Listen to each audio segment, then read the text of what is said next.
대강절 세 번째 주일이죠. 대강절 기간 동안 여러분들 많은 것을 이제 생각하실 텐데 그 대강절의 큰 주제 네 가지 여러분들 생각나실지 모르겠습니다.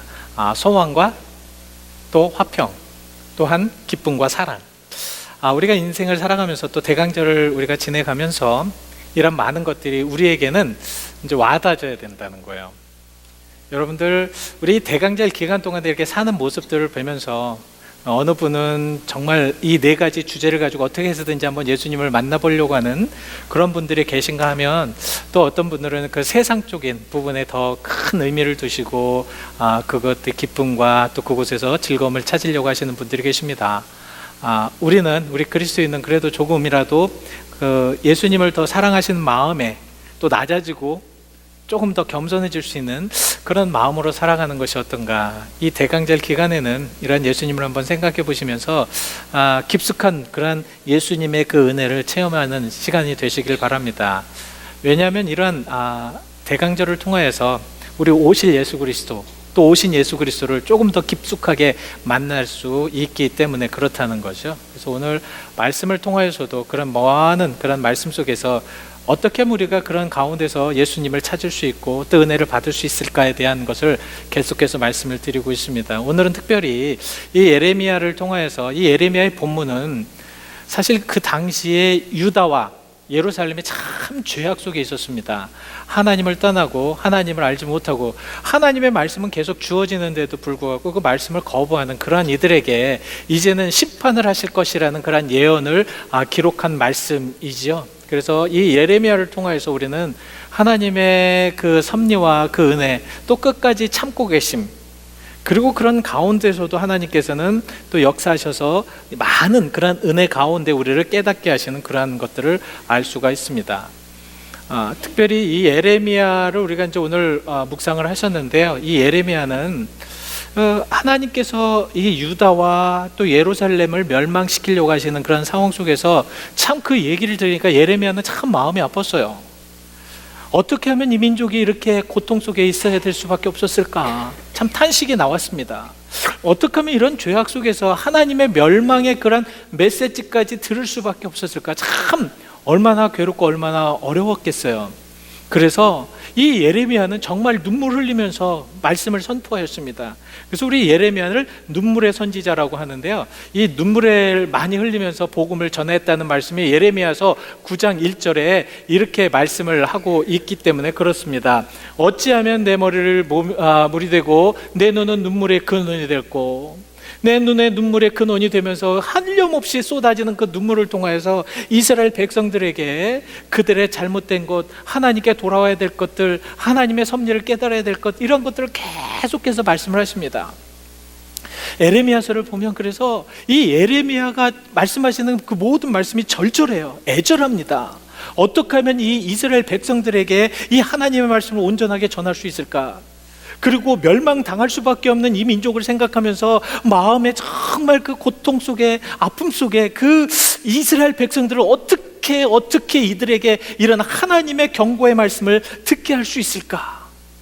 얼마나 간절했기에, 얼마나 그러한 말씀이 소중했기에 그들에게 전하는 그런 애절한 모습들, 어느 때는 강하게, 어느 때는 부드럽게, 어느 때는 그들을 깨닫게 하기 위하여서 정말 눈물 흘리면서 그렇게 복음을 전하였는데도 불구하고 그들은 말씀을 거부합니다. 말씀을 듣지 않습니다. 하나님의 말씀이 떨어지는데도 불구하고, 하나님의 말씀이 마구 그 은혜 속에 떨어지는데도 불구하고 그들은 오히려 이 예레미야를 죽이려고 하는, 모함하여 죽이려고 하는 그러한 결과를 가져옵니다. 그래서 예레미야서 38장 4절 말씀에 그들이 그 고관들이 왕에게 이렇게 이야기합니다. 이렇게 복음을 전하는 이 백성의 평안을 구하지 아니하고 재난을 구하오니 청하건대 이 사람을 죽이소서. 하나님의 복음이 그들이 잘못된 것들을 온전하게 정말 섬기기 위해서, 아니면 전하기 위해서, 아니면 정말 어떻게 해서든지 그 말씀의, 그 복음의 말씀을 전하기 위해서 그렇게 말씀을 전하였는데도 불구하고 그 말씀을 깨닫지 못하고 느끼지 못하는 백성들은 아예 이 사람을 죽여버리십시오. 이 사람은 이 땅에 평안을 전하지 않습니다. 평안을 전할 수가 없죠. 왜? 죄가 너무 관영하여서 그 죄로 인해서 하나님의 멸망을 선포해야 되기 때문에 그렇다는 것입니다. 근데 여러분들, 구약 성경을 전체적으로 쫙 읽어보시면, 예언서를 읽어보시고 그러시면, 이 예언자들이, 이 선지자들이 이 말씀을 하실 때 정말 이 하나님의 말씀을 전할 때에 경고의 말씀이 거의가 대부분입니다. 그래서 경고하고 너희들 그렇게 살면 안 된다는 거죠. 이런 식으로 살면 안 된다는 거예요. 복음이 그렇게, 하나님의 말씀이 그렇게 떨어졌는데도 그렇게 받지 못하는 그런 딱딱한 마음으로 살면 안 된다라는 것입니다. 그런 것들을 계속 전합니다. 그래서 결론은 무엇이냐면, 너희들이 이런 식으로 계속 된다면 하나님의 그 공의가 너희를 멸망시킬 것이다.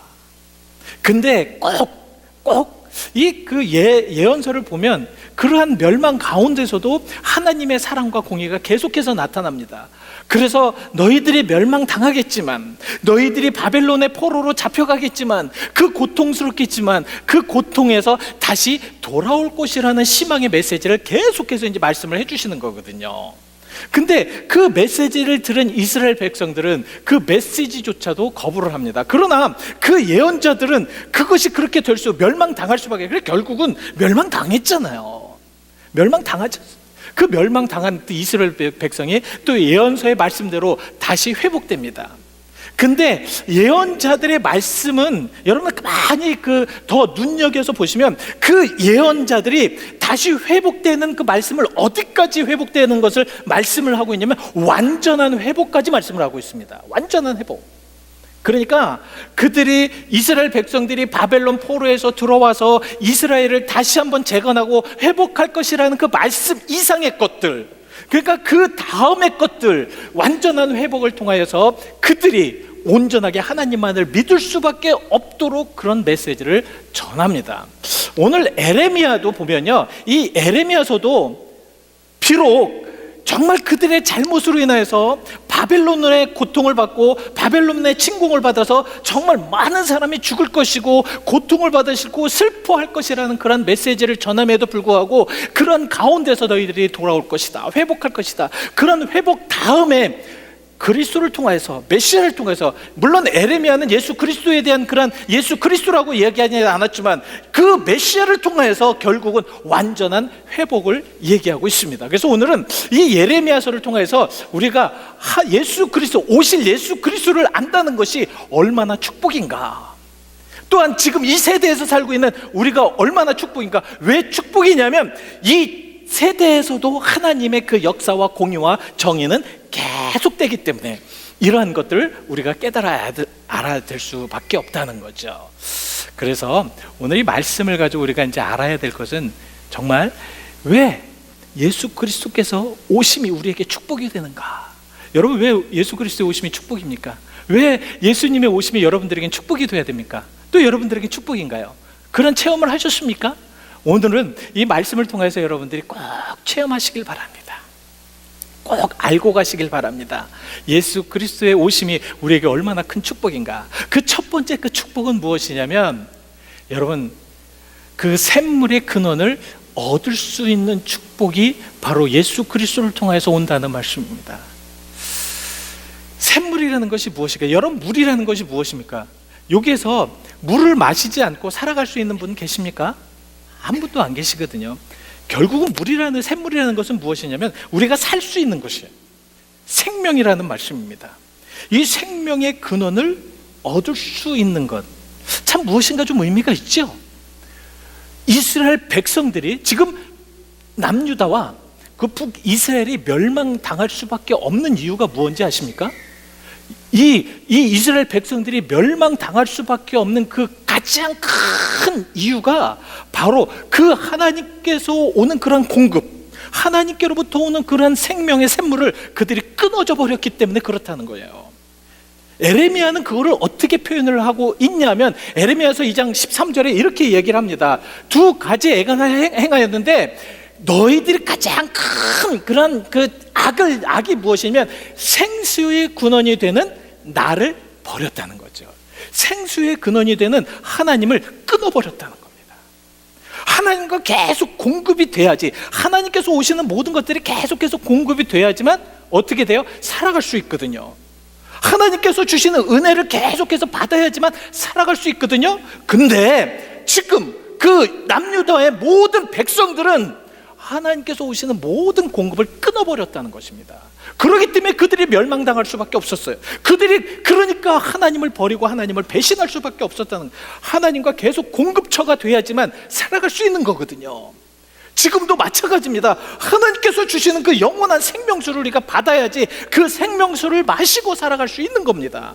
그래서 예수님께서는 그 끊어진, 하나님과의 그 관계가 끊어진 그런 생명수를 공급받지 못하는 그러한 이들을 위하여서 왔다라고 요한복음 4장 14절에 이렇게 말씀을 하고 있습니다. 내가 주는 물을 마시는 자는 영원히 목마르지 아니하리니 내가 주는 물은 그 속에서 무엇하도록 영생하도록 솟아나는 샘물이 되리라. 예수 그리스도를 통하여서 계속 그 공급처가 되기 때문에 생명의 그 샘물의 근원을 우리가 맞을 수 있고 받을 수 있기 때문에 예수님의 오심을 아는 이들은 축복이 될 수밖에 없습니다. 여러분, 세상의 모든 것들은 끊어지면 다 그것은 헛된 것이 되지만 예수님과의 끊어짐은 죽음이 됩니다. 그래서 끊어지면 안 된다.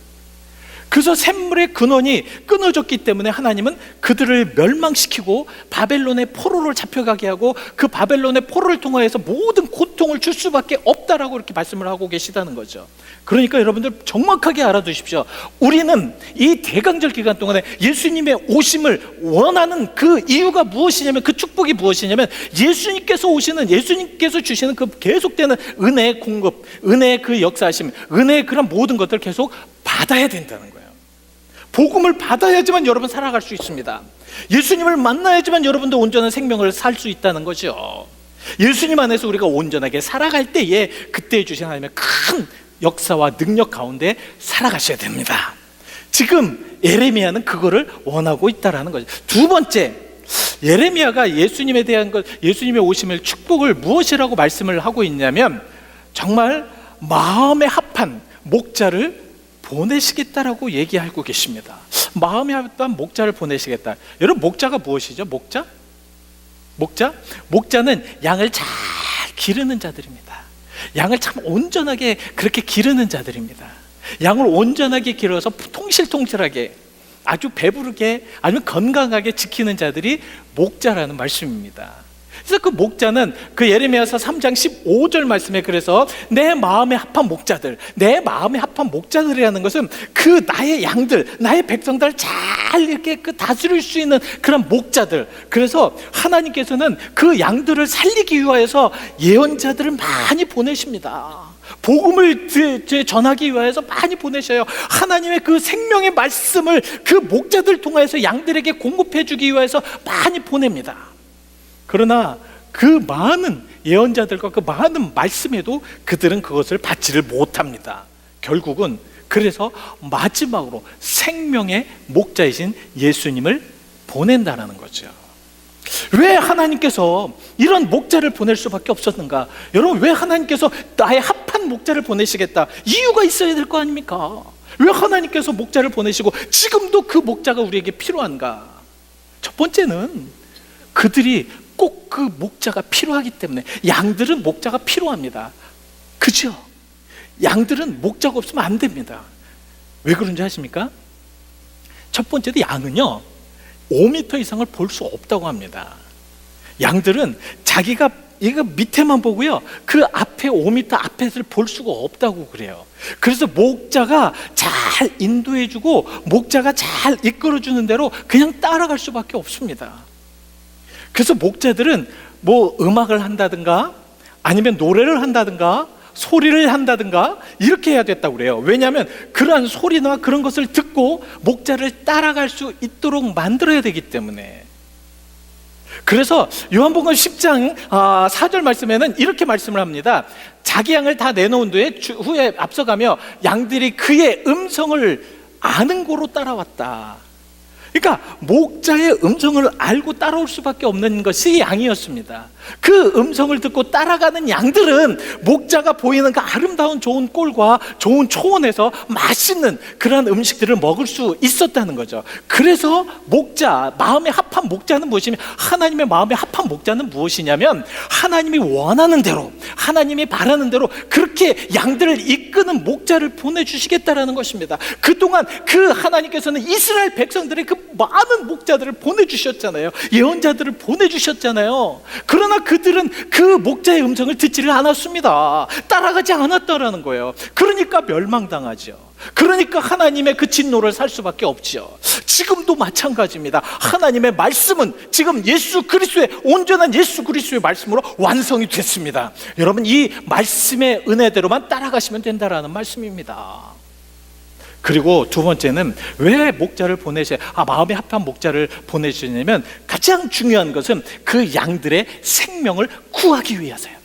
양들의 생명을 구하기 위해서는 마음에 합한 좋은 목자, 선한 목자, 이런 마음에 합한 선한 목자는 무엇이냐면, 참 선하다라는 것이 무엇이냐면 그 양들을 위해서 가장 좋은 것으로 해준다는 거예요.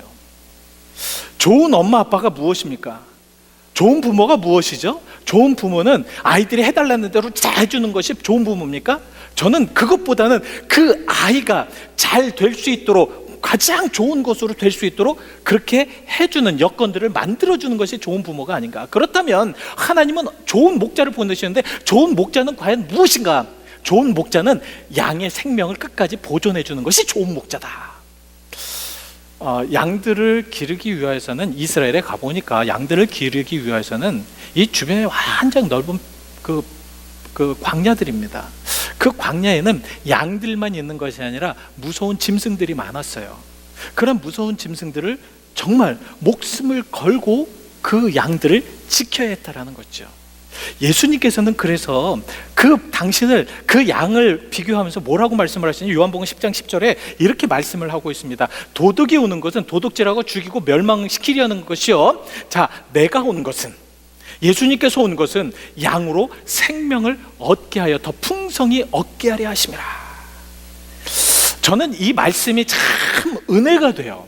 왜 은혜가 되냐면, 예수님께서 오신 것은 양에게 그 모든 꼴을 먹여주시고 풍성하게 하는데 더 풍성히 얻게 하려 하심이라. 이 더 풍성히 얻게 하려 하신 말씀에 저는 참 많은 은혜를 받았습니다. 왜냐하면 더 풍성히 얻게 하려시는 건 뭡니까? 영생까지 주시겠다라는 말씀이죠.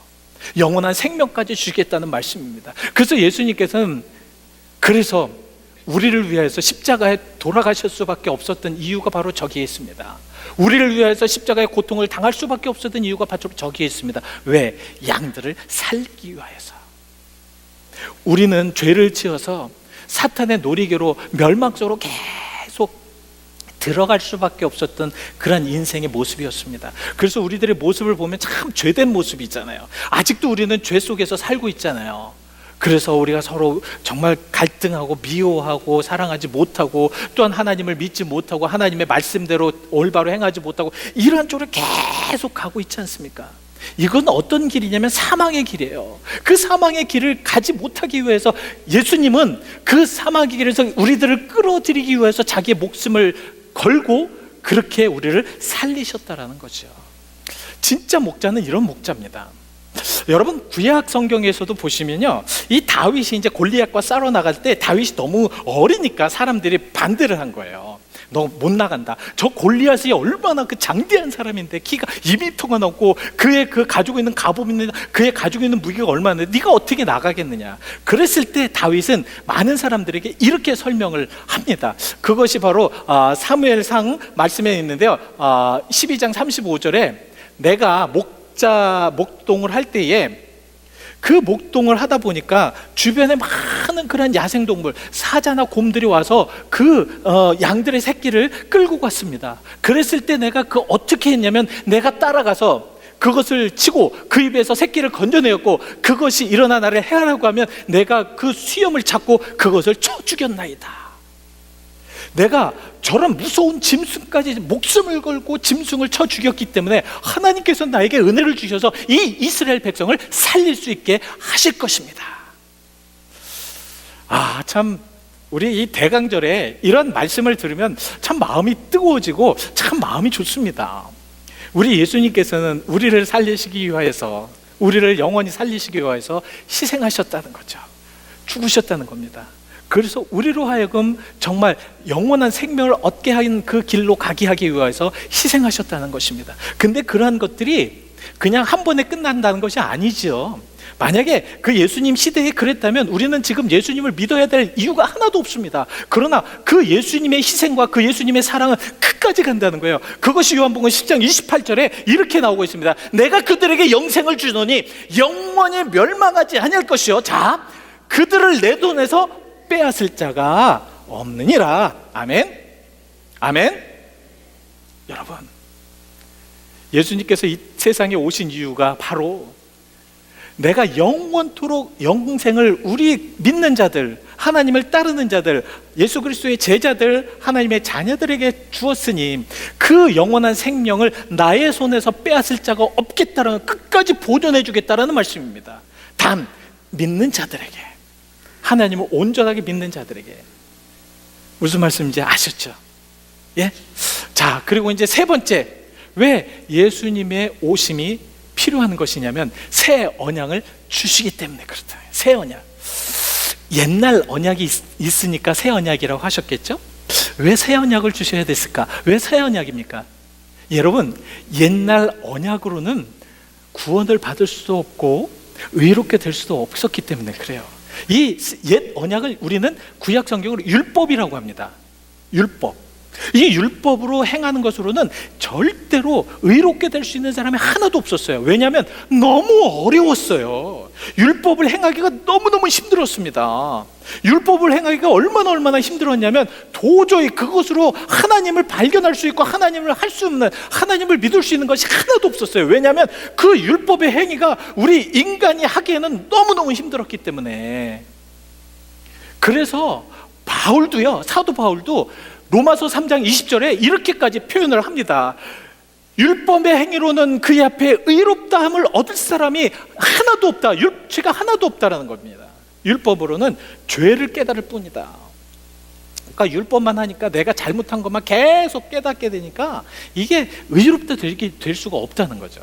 그래서 누가 오신 겁니까? 그래서 예수 그리스도가 오신 거예요. 왜냐하면 예수 그리스도가 새 언약으로 오셨기 때문에. 그것이 바로 예레미야서 31장 31절에 이렇게 말씀합니다. 여호와의 말씀이라, 보라 나를 이르니 내가 이스라엘의 집과 유다의 집에 무엇을?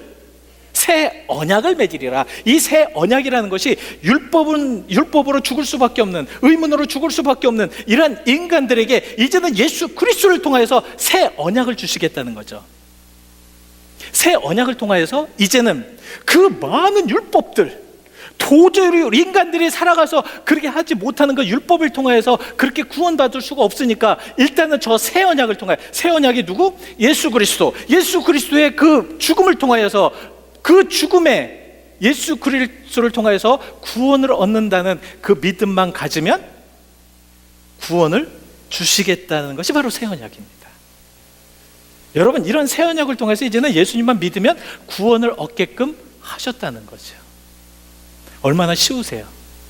만약에 여러분들에게 지금 율법을 좀 배우고 율법을 여러분 행하셔야 됩니다, 이렇게 한다면 여러분들 여기에 계셔서 구원받으실 분 하나도 없습니다. 그러나 진짜로 예수님만이 생명이요, 예수님만이 구원이라는 그 믿음을 가지고 여러분들 돌아가시고 그 마음을 영원토록 갖고 계시다면 여러분들은 구원의 자리에 있을 수 있다는 것입니다.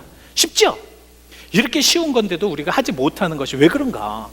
그래서 우리가 예수님의 오심을 축복이 되어야 되는 것이, 우리에게 축복이 되어야 되는 것이 그 새 언약을 우리의 마음속에 간직해야 되기 때문에 축복이 되어야 된다는 거죠. 여러분 마음에 예수 그리스도가 간직되어 계십니까? 여러분들의 마음에는 다른 세상 것과 다른 마음에 다른 것들이 가득 차서 예수님이 간직되지 못하는 것은 아니십니까? 여러분, 예수님 간직하시길 바랍니다. 예수님 온전하게 간직하셔서 저 새 언약에 영원토록 하나님만을 의지하시는 여러분들이 되시길 바랍니다. 자, 마지막으로 마지막으로 이 예레미야가 그 예수님의 오심의 그 축복을 뭐라고 말씀을 하시냐면 그 다윗의 자손 중에 다윗의 그 줄기에서 그리스도를 통하여서 축복이 되게 하시겠다라는 말씀. 오늘은 이제 본문에는 한 가지라고 말씀을 하고 계신데 바로 그게 그리스도예요. 하나님은 다윗과 언약을 맺습니다. 이게 데이비드 커버넌트라고 하는데 다윗과 이 커버넌트 언약을 맺습니다. 어느 언약을 맺냐면 다윗아, 네가 나에게 이렇게 충성되고 네가 나의 모든 삶 속에 나에게 이렇게 좋은 그런 모습으로 정말 좋은 그런 신앙으로 세웠으니 내가 너에게 좋은 언약을 맺겠다 한 것이 바로 다윗의 언약입니다. 이 다윗의 언약은 무엇이냐면 다윗으로부터 되어 있는 모든 그런 왕위가 끝까지 보존되게 하시겠다라는 것이 다윗의 언약입니다. 이것이 바로 사무엘사 7장 12절에 이렇게 말씀을 하고 있는 거거든요. 내 수완이 지나서 내 조상으로 이제 갈 때에 누울 때 내가 내 몸에서 난 내 씨 내 뒤를 세워 그 나라를 견고하게 하겠다라는 것이 바로 다윗과 맺은 하나님과의 언약입니다. 저것이 왜 필요한가? 여러분, 저것이 이루어진 것이 바로 남유다와 북이스라엘 보면 알잖아요. 이제 앞으로 이제 여러분들이 통독이 이제 그 통독이 나오는데 이제 우리가 해야 되는데 우리가 1년 동안 이제 또 우리가 또 한 해 동안에 적어도 이 성경은 한 번은 좀 통독을 하고 시작하는 것이 참 좋지 않겠습니까? 그것이 축복이니까요. 근데 이렇게 이제 통독이 나왔을 때 여러분들이 꼭 이제 아셔야 될 것이 남유다와 북이스라엘에 대해서 나옵니다. 북이스라엘에는 왕이 19대 왕이 있었어요. 근데 그 19대 왕을 쭉 보면서 그 19대 왕 중에서 그 다윗의 첫 번째 왕부터가 다윗의 계보를 잊지 못한 왕이었습니다. 결국은 어떻게 되냐면 이 여로보암부터 계속되는 왕들 중에 서로 싸우고 서로 다투고 그래서 왕위가 계속 바뀌면서 그 계보도 다 바뀌어버립니다. 그러나 남유다는요 계속해서 22대 왕까지 계속해서 그 다윗의 그 모든 계보를 저 말씀대로 그 씨를 계속 받아서 다윗으로 계속해서 내려오게 됩니다. 저것을 말씀을 하고 계시는 거예요.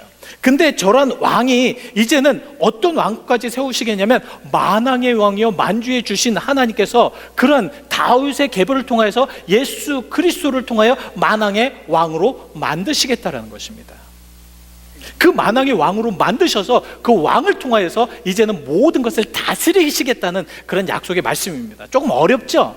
이 예언서를 좀 여러분들에게 좀 쉽게 풀어드리려고 하는데 조금 어렵습니다. 근데 그 왕을 통하여서 이제는 모든 나라 백성, 지금 이 세대뿐만 아니라 영원한 나라에서도 영원한 왕노릇 하실 그 예수 그리스도께서 그렇게 다스리도록 하시겠다라는 말씀입니다. 그렇게 다스리는 그 왕의 왕을 바로 저렇게 다윗으로부터 왕으로 만드셔가지고 영원한 왕으로 삼으시겠다라는 말씀이죠. 그런 왕으로 삼으시는 그런 다윗의 혈통에서 왕으로 삼으시는 그런 모습 속에서 무엇을 우리가 얻을 수 있을까? 어떻게 그렇게 하실 수 있을까? 그것은 바로 그 왕이 첫 번째는 사랑과 공평과 정의로 모든 것을 다스리기 때문에 축복이 될 수밖에 없다는 거죠.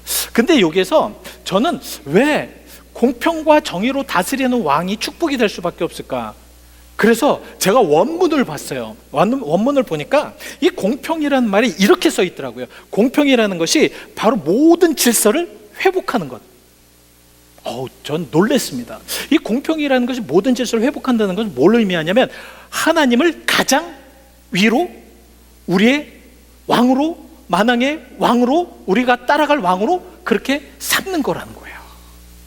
그러니까 그 축복이 무엇이냐면 공평과 정의로 하나님을 왕으로 삼고 그렇게 모든 질서를 다 회복하는 그러한 것들을 말씀하시는 겁니다. 그것이 축복이라는 거예요. 그러니까 우리가 정말 이제는 온전한 하나님 예수 그리스도의 오심을 그렇게 바라봤을 때 우리의 가장 왕은 누굽니까? 만왕의 왕은 우리 예수 그리스도가 되어야 된다. 하나님이 되셔야 된다. 그래서 그거는 왕을 통해서 우리가 나갈 수 있고, 정의는 바로 그런 하나님의 그 뜻을 그냥 따르는 것입니다. 옳게 따르는 거예요.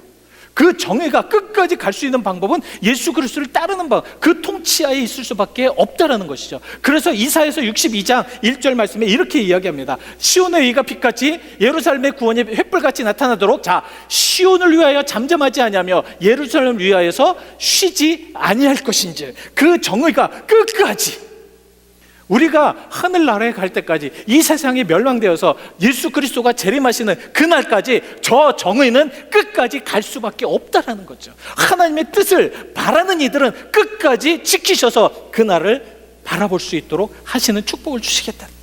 마지막으로, 그리고 이 예수님의 그 다윗의 그 족보로 계속해서 그 한 가지로 그렇게 되는 축복이 무엇이냐? 회복입니다. 회복. 우리는 참 죄를 지었기 때문에 참 회복되기가 어려워요. 예수님이 아니시면, 성령님이 아니시면 참 우리 회복되기 어렵습니다. 인간 관계도 하나 이렇게 흐트러지면 회복되기가 참 어렵잖아요. 근데 하나님과의 관계가 한번 흐트러지면 그것이 더 어렵다는 거죠. 그래서 그것을 회복시키시기 위해서 누가 오셨냐면 예수님이 오셨다는 거죠. 하나님과 우리들 사이에 담이 너무 높아서 도저히 하나님께 무엇인가 할 수가 없었던 그런 삶을 살 수밖에 없었습니다. 그랬을 때 예수님께서 원수됨, 하나님과 죄를 지은 모든 인생들은요, 하나님과 원수될 수밖에 없어요. 왜냐하면 죄를 지었다는 것은 사탄을 쫓았다는 거잖아요. 사탄을 쫓았다는 게 뭐예요? 바로 하나님과 원수된 사탄과 쫓았기 때문에 그렇게 하나님과 그 교통이 막혀버릴 수밖에 없고 담이 세워질 수밖에 없었어요. 근데 그 다음을 허신 분이 누구냐면 에베소서 2장 14절에 이렇게 말씀을 하고 계십니다. 우리의 화평이시니라, 예수님은 우리의 화평이시니라, 둘로 하나를 만드시고 원수된 것을 곧 중간에 닫힌 담을 자기 육체로 허셨다, 무너뜨리셨다는 거죠. 무너뜨리시니까 어떻게 돼요? 화목하게 되잖아요. 이것이 바로 예수 그리스도께서 이 땅에 오시는 축복입니다. 별거 아닌 것 같지만 이게 참 의미가 있는 거잖아요. 자, 이제 마지막으로 여러분들 이제 정리를 해보시죠. 자, 예수님께서 오심이 여러분들의 축복이십니까? 여러분의 축복이십니까?